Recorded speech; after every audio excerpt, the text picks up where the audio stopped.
High মামিস and daddy's, তোমাদের সবাইকে স্বাগত আমার চ্যানেলে।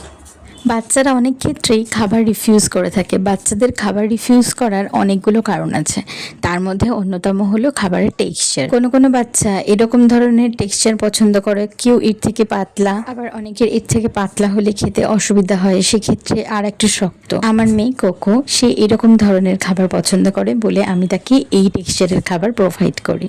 আপনার বাচ্চা কোনটা খেতে স্বাচ্ছন্দ্য বোধ করছে সেটা আপনাকেই বুঝে বারবার ট্রাই করে তাকে একটাই ফিক্স করতে হবে। এছাড়া আরো অন্যান্য কারণ আছে, যেমন তার খাবারটা পছন্দ হচ্ছে না, তখন নুন বা চিনির মাত্রা ওপর নিচ করে দেখতে পারেন।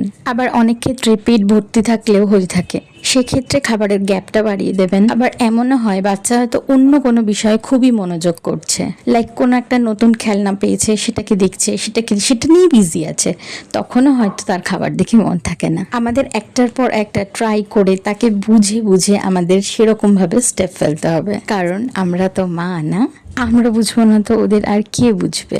তবে পুরো ব্যাপারটা ডিল করতে হবে খুব ঠান্ডা মাথায়, পেশেন্সের সাথেই বাচ্চাকে ডিল করতে হবে। এখন কিন্তু আর তেমন নেই যে শাস্তি দিয়ে, বকা দিয়ে, মার দিয়ে বাচ্চাকে বোঝানো। এখন পেরেন্টিং চেঞ্জ হয়েছে, এখন বাচ্চাদের অনেক ক্ষেত্রে অনেক সাইকোলজিক্যাল সমস্যা তৈরি হয়ে যায়, তাই জন্য আমাদের সংবেদনশীলতার মাধ্যমে বাচ্চাদেরকে ডিল করতে হবে।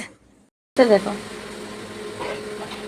সকালবেলা যতক্ষণ দিদি রান্নাঘরে থাকবে ও থাকবে, আর সন্ধ্যেবেলা যতক্ষণ হুসনা রান্নাঘরে থাকবে ও থাকবে। কি যে ওর ভালো লাগে রান্না করে। দেখছি দেখো না। ও শোনো তুমি রান্না করলেই তো থাকো কেন গো? দেখুন, বাড়িতে বাচ্চা আছে মানে আপনার ঘর টিপটপ গোছানো থাকবে এমনটা কিন্তু ভাবলে চলবে না। ও ছড়াবে, আবার তুলে দেবেন আপনি, বা ছেড়ে দেবেন, ওকে ছড়াতে দেবেন মনের সুখে। ও ঘুমিয়ে পড়বে যখন, তখন আপনি আপনার মতো করে গুছিয়ে রাখবেন আপনার দরকারি জিনিসগুলো, বা কোনো সেপারেট জায়গায় রেখে দেবেন যেখানে ও হাত পাচ্ছে না। মন থেকে এটা বুঝে নিতে হবে যে এখন কিন্তু ঘর গোছাবার সময় নেই, আবার হবে, আবার সময় আসবে, ও তো বড় হবে, এখন এনজয় করে নি না ওর ছোটবেলাটা।